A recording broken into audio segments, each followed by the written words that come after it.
Boys and girls, ladies and gentlemen, children of all ages, in Disney's latest attempt to erase their own history and their black history of all things out there, the things that Disney should be proud of, the fact that they had literally an Oscar winner in a show, in a movie out there with some of the most incredible technology that was first displayed and all of these kind of things out there, and then to go out there and watch a wonderful, beautiful black woman like Reina Creole out there completely and totally eviscerate the Walt Disney Company for trying to erase Song of the South from their entire history, try to make it to where, oh, well, we never did that, all because of a bunch of BS false narratives about how the movie is just, oh, so racist and yada, yada, yada, because it actually shows historical accuracies at the time and the way people actually lived and worked and all of this other kind of stuff. Because yes, boys and girls, anything that is viewed through the modern lens as a racist has to be completely and totally erased and destroyed because it does not fit Disney's new narrative of them being, oh, just so inclusive, diverse, and equitable. Oh. Even though literally we have watched Disney in the most recent years out there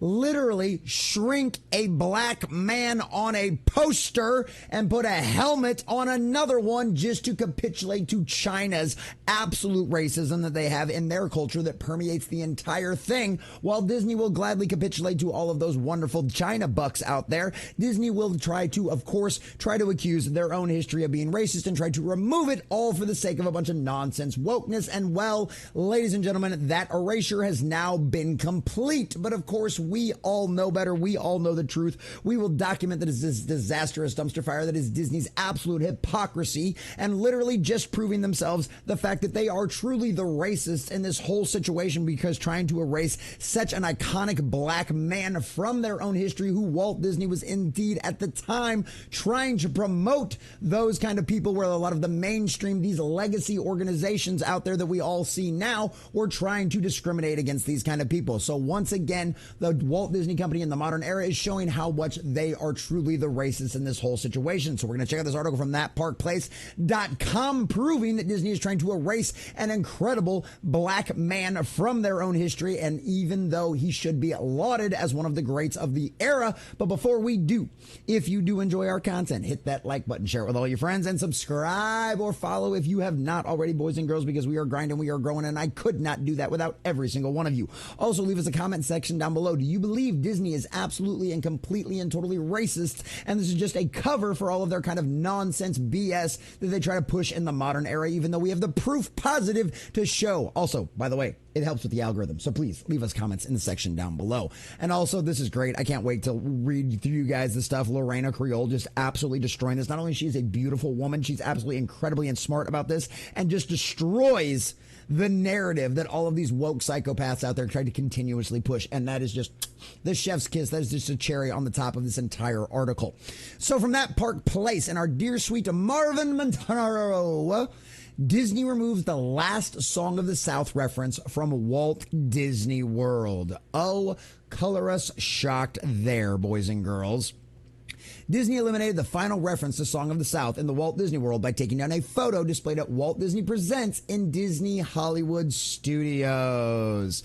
Yep, certainly couldn't leave that around. Now could you? And this is obviously just a big laundry list of lying things that Disney has done to damage and devastate their parks and try to erase things that they feel are problematic in the modern era. Yeah, no, sorry, boys and girls. We've seen what happens when people try to erase history, and that never works. Love it or hate it, history is what history is, and you need to learn it and understand it if you would ever plan on predicting what's going on in your future, or actually not making the same mistakes of the past. Long before the term woke was a part of the modern vocabulary, Disney has been actively fleeing from this film. Song of the South mixes live action and animation together a full 18 years before this feat would be duplicated and touted in Disney's release of Mary Poppins. Once again, a technological achievement at the time that they are trying to erase. It also, as the film originated a song for a long time, became one of Disney's main anthems, Zippity-Doo-Dah, and that's exactly the case. However, many have often accused the film of being racist due to its depiction of sharecroppers in the South following the events of the American Civil War. There was a concerted effort to erase Song of the South from Disney's history entirely. It started with the erasure of the film, barring it from all replays on television and home video releases in the United States. Disney also also never references the film when talking about the story behind the storied history by the studio. This despite the fact that James Baskett, who played Uncle Remus in the movie, made Hollywood history as the first black man to receive an honorary Oscar for his portrayal of the character in 1947, shortly before his death. Yes, boys and girls, they are trying to erase the first black man to ever win an Oscar from Disney's history, all because they feel the movie is problematic. Who's the real racist here again? This was a full 16 years before Sidney Poitier would become the first black man to win Best Actor at the Oscars for his role in the film's Lilies of the Field. Once again, trying to erase black history. Recently, Disney closed down its popular Splash Mountain attraction in both Walt Disney World and Disneyland, which is based on the Brer Rabbit cartoon sections of the Song of the South. It was replaced with Tiana's Bayou Adventure, a ride very loosely based off the animated film The Princess and the Frog. And we mean very, very loosely. Pretty much in name only, because guess what? All of the stuff that they put in this attraction, which by the way is broken all of the time, mind you, okay, also has seen literally, it's not even the scenes that they display in the new Splash Mountain remaster, the remake, the redo, if you will, literally don't even appear in the movie. Nobody recognizes it whatsoever, even if you loved Princess and the Frog.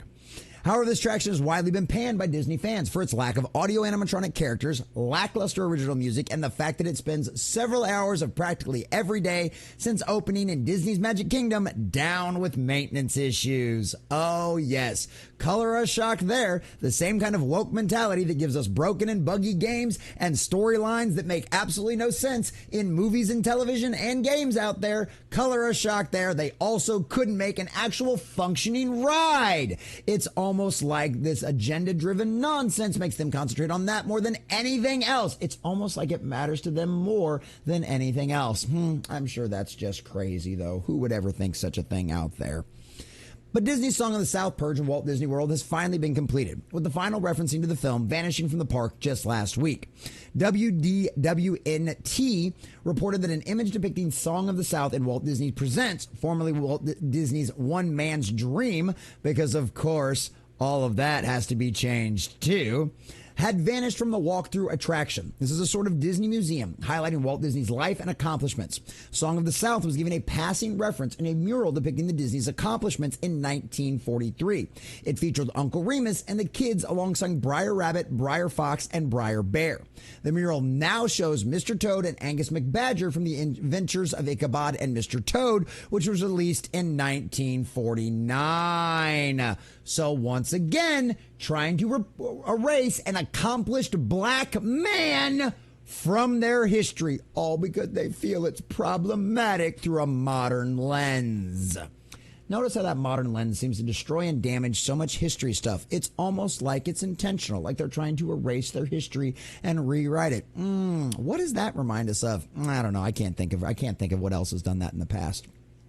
WTD&T goes on to reference the film as problematic, feeding into the Disney narrative that the film is racist. This is the same narrative that caused the loss of Splash Mountain and the erasure of the first black man to ever receive an honorary Oscar from the Academy. And by the way, if you still want to enjoy Splash Mountain, well, guess what? The Disneyland over there in Japan, yeah, that one's doing just fine because that's ran by a different company, and Oriental knows exactly what sells with their customers, and they will not be erasing it from their Asian parks.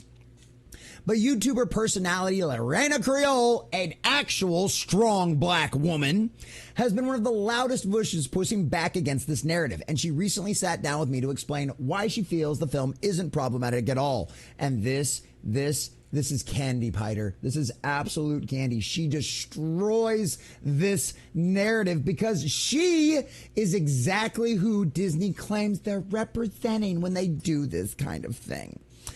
So shout out to Reina Creole. Go subscribe to her channel. Go follow her on Twitter, X. The time period of the film is after slavery, known as Reconstruction. In this time period, enslaved black people, along with black people who were never slaves, Poor white people and white planter class people had to relearn how to live together in a society under new rules. Like I said, this is if anything, historically accurate for the time period it lived in. Why? How were they able to pull that off? Because they still had people alive that lived during this kind of stuff at the time. Which, guess what? Reina Creole is related to some of those folks. She went on to detail how during Reconstruction, there were many black and white sharecroppers working on plantations. In Song of the South, there is even a white family of sharecroppers shown.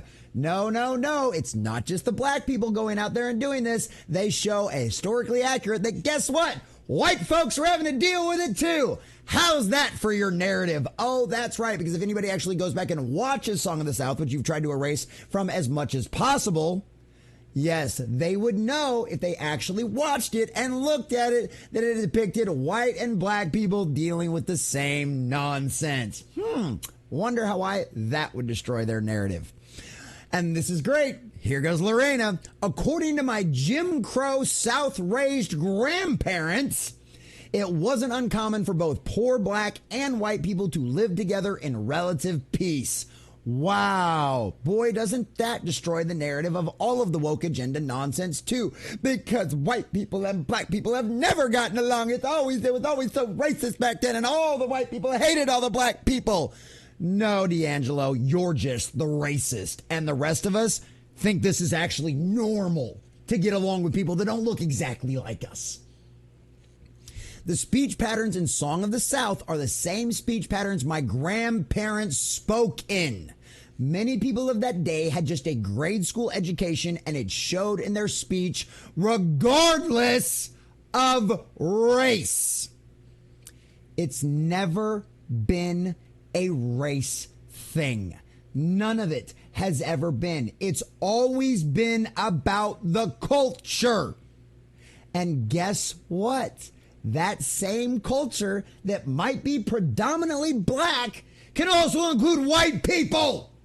That's why it's never been about race, and it's always been about culture, boys and girls.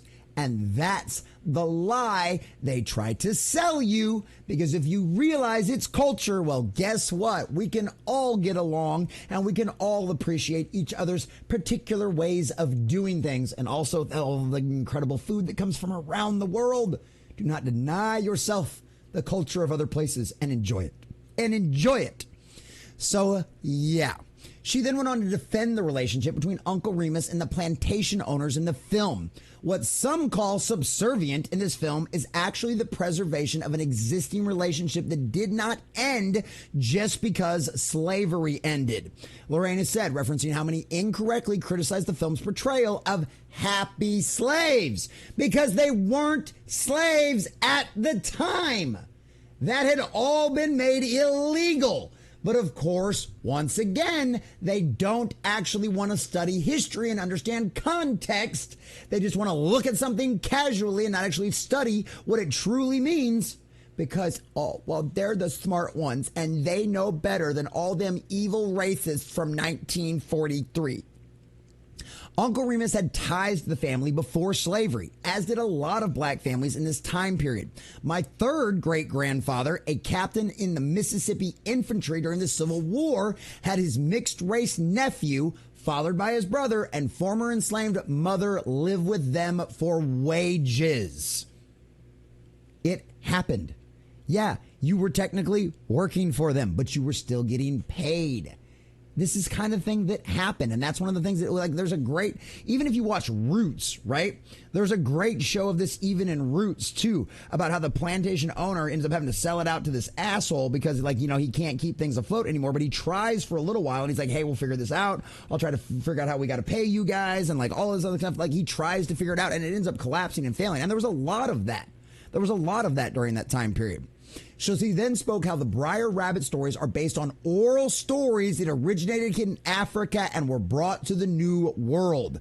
These stories were mainly amusing, but they were life lessons such as outwitting those bigger and stronger than you and not letting your pride get to you in a situation you may not be able to get out of. Tell me that right there is probably the most important reason the devil is actually trying to erase Song of the South, because it teaches you to not let pride get you in trouble. But I'm sure it's just because of the racism. Song of the South has long been a target of Disney's Stories Matters department. The division of the company is tasked with finding and eliminating perceived problematic elements in the company's films, television shows, and theme parks. It was responsible for the reimagining of Splash Mountain and changing the Indian camp scenes in Peter Pan's Flight, and altering the name of one of the country bears in the Country Bear Jamboree. It's also the division of Disney behind the disclaimers that now air before classic movies like Peter Pan and Dumbo on Disney+. Yeah, if anything, the Disney Stories Matter department is the one place that probably needs to be gutted more than anything else in the Walt Disney Company. And for them to have the audacity, to think that they know so much better, the ego, the narcissism, the pride that these people just absolutely just ooze because they think they're so special. Oh, Walt Disney was racist. Oh, the Disney Company was racist back in the day. Without understanding any of the context, without understanding any of the historical accuracies, without knowing anything. Or here's a concept. What do you want to bet there's not a single black person on that team? And they sure as hell didn't consult anybody that actually had family members that lived during this time and understood the realities of the world at the time. And guess what? Those realities of the world show that it wasn't just this evil, dark time where all of these white people just hated black people in the South. No, it shows that it was a cultural issue. It shows that it really was, at the end of the day, always about culture and never about race. That black and white people can get along just fine. And sometimes we find ourselves in the exact same shitty situation that everyone else is in. It's not racist to depict reality. What is racist is trying to erase the first black Academy Award winner, the Oscar winner out there, boys and girls, all because you feel like it's problematic, and the last thing you want is to not go back and erase and fix your own history. Well, guess what?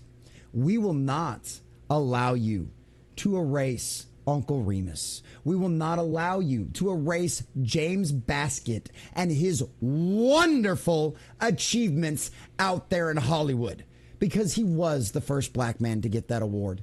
And you will never be able to take that from him or his family. And I'd be really curious to see how they felt about this nonsense, because Walt Disney Company are truly the racists. Why? Because they are the ones out there trying to erase a black man from their history with the kind of accomplishments that Uncle Remus brought us. Yes, Walt Disney Company, you are the baddies. And at the end of the day, no matter how much you try to point the finger at the rest of us, you are the real racists. Hashtag I stand with Uncle Remus.